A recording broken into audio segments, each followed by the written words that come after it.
महायान परंपरा में चित्रों और मूर्तियों के द्वारा भी ग्रंथ लिखे गए और उपदेश दिए गए, जिसे आज हम मूर्ति पूजा के रूप में देख रहे हैं। प्रत्येक मूर्ति एक देशना है। मूर्ति की मुख मुद्रा, वर्ण, वस्त्र, हाथ में लिए वस्तु, आसन, भूदृश्य और आकाशमंडल आदि एक एक देशना है। यह इसलिए बनाया गया था कि मूर्ति को देखते ही सारी देशनाएं स्मरण हो जाएं और अपनी साधना में रत हों। गौतम बुद्ध ने यह विधि उन साधकों को दी थी जिनकी एकाग्रता और स्मृति कम थी।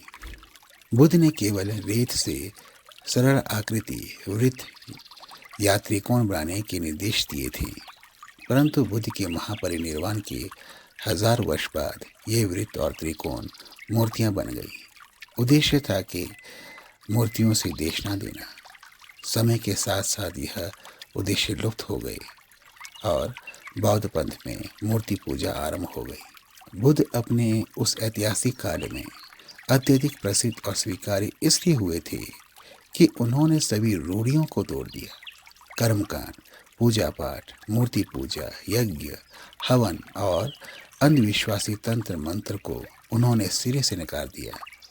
उस समय की जाति प्रथा और शिक्षा के संकुचित अधिकार को भंग करके उन्होंने सर्वप्रथम इस विश्व में सार्वभौमिक शिक्षा के द्वार खोले। बुद्ध के सूत्रों को समझने से पहले बुद्ध की मानवीय परिपक्वता और सम्यकता को समझना होगा। बुद्ध को ना समझकर उनके सूत्रों की व्याख्या करना वैसा होगा जैसे किसी नदी के चित्र से पानी निकाल कर पीना। जिनपई तब की संज्ञे यांगदक फा मीयी सेंगे जिनपी तब तकते नीचे चंगी टोंकर जुक पाना जिनपई तब की डानी ठाक पर गिर। दान बल से बुद्ध विशुद्ध आर्य हैं। दान का अर्थ किसी को कुछ सहयोग देना ही नहीं है। दान के साथ ही अपनी संकुचित भावना को भी सूखे पत्तों के समान गिर जाने देना है। वस्तु दान देने के लिए ना हो तो अपनी संकुचित भावना को तिरोहित होने दो। यही दान है। वस्तु तो मात्र माध्यम है। जब करुणा क्षेत्र में हम पहुंच जाते हैं तब दान की ध्वनि गूंज उठती है।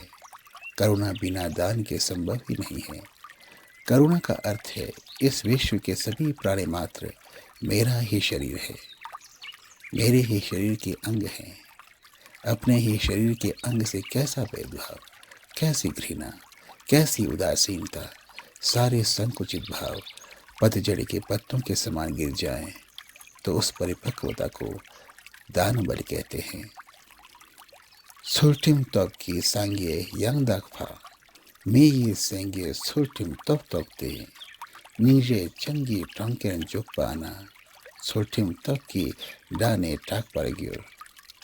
शीर बल से बुद्ध विशुद्ध आर्य है।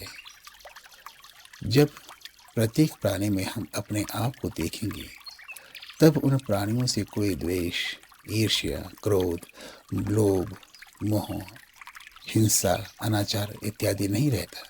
हमारे चरित्र व कर्मों में संयम और सम्यकता दिखती है। एक स्वाभाविक अनुशासन और समर्पण चित्त में जन्म लेता है। यही शीर है। जब करुणा क्षेत्र में हम पहुंचते हैं तब शीर की ध्वनि गूंजती है। बिना शीर की करुणा संभव नहीं। जोतपी तो की संगे यांग दफा मी सेंगे जोतपी तप तकते नीजे चंगी टंकर जुक पाना जोतपी तप की डाने ठाक पर गिर। शांति बल से बुद्ध विशुद्ध आर्य है। सहन करना, सहिष्णुता शांति है। जब हम किसी के शब्द को, व्यवहार को, कार्य को, भूमिका को स्वीकार नहीं करते तब हम उस व्यक्ति के प्रति असहनशील हो जाते हैं, क्योंकि हम चाहते हैं कि वह व्यक्ति मेरे विचार और आचरण की सीमा में हो। यह पूर्वाग्रह है। यह संकुचित और अपरिपक्व मानसिकता है, क्योंकि प्रत्येक व्यक्ति संसार में अपने दृष्टिकोण में न्याय संगत ही होता है। जब हम अपने विचारों के और आचरणों के संकुचित सीमाओं को तोड़ देंगे, तब सहनशीलता का जन्म होता है। यही शांति बल है। जब करुणा क्षेत्र हम पहुंचते हैं, तब शांति बल की ध्वनि गूंजती है। संकुचित मन और आचरण से करुणा संभव ही नहीं है। सोंडी तोपकी सांगे यांगदा फा मीये सेंगे सोंडी तोप तोपते नीजे चंगे टोंकेन जोक पाना सोंडी तोपकी डानी टाक पर गिर। वीर्य बल से बुद्ध विशुद्ध आर्य है। निरंतर प्रयासरत रहना, साहसी होना, उद्यमशील होना ही वीर्य बल है। धर्म भयभीत और आलसी लोगों के लिए कभी नहीं होता है। जो व्यक्ति अंधविश्वासों, परंपराओं और अवधारणाओं की सीमाओं को तोड़ सकता हो, धर्म पथ पर वही चल सकते हैं। इस पथ पर कल चलूंगा, जब समय आएगा तब इस पथ पर चलूंगा। अभी मेरे पास समय नहीं है, मैं अत्यधिक व्यस्त हूँ, मैं ऐसा कर सकता हूँ आदि। यही सब आलस, भीरुता और प्रयास ना करने की विधियाँ हैं। धर्मपथ कोई कठिन मार्ग नहीं है, यह सरलतम मार्ग है। इस पथ पर चलने के लिए कोई अतिरिक्त समय और श्रम की आवश्यकता भी नहीं है।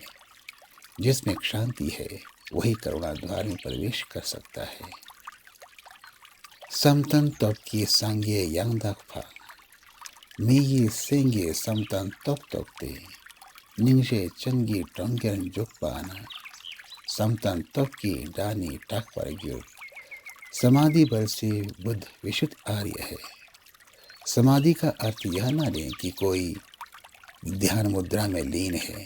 समाधि का अर्थ है जो शारीरिक और मानसिक क्लेशों की सीमाओं से बाहर जा चुके हों। दुख से ग्रस्त हम तभी होते हैं जब हम यह सोचें कि मेरे अतिरिक्त इस संसार में सभी सुखी हैं। सुख का अनुभव तब होता है जब कोई दुखी दिखता है। अतः सुख और दुख दोनों ही मानसिक सीमाएं हैं। उस सीमाओं से निकल जाना समाधि है। करुणा क्षेत्र में समाधि के बिना प्रवेश नहीं। शेरप तप की सांगे यांगदाफा मेये सेंगे शेरप तप तपते निंजे चंगे टंकेन जुकपाना शेरप तप की डानी टाक पर गिर। प्रज्ञा बल से ही बुद्ध विशुद्ध आर्य है। ज्ञान और भावनाएं दोनों ही बंधन होते हैं। ज्ञान की सीमाओं से निकलना अत्यधिक कठिन होता है, क्योंकि ज्ञानी होने का भ्रम सबसे अधिक प्रिय होता है। जो इस भ्रम से निकल जाता है, वह प्रज्ञा को जान जाता है। करुणा क्षेत्र में प्रज्ञा द्वारा ही प्रवेश संभव है, क्योंकि जब तक लेश मात्र भी भेदभाव, पक्षपात, घृणा, हिंसा भाव, स्वार्थ भाव हम में शेष रहता है, ना हम प्रज्ञा को जान सकते हैं और ना ही करुणा को। बुद्ध को जानना तो ऐसे व्यक्तियों से संभव ही नहीं।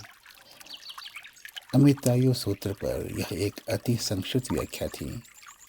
कोई भी एक श्रोता बुद्ध के मर्म को समझ जाए तो यह व्याख्यान सफल होगा, अन्यथा यह समय की व्यर्थता होगी। भवतु सर्वमंगलम।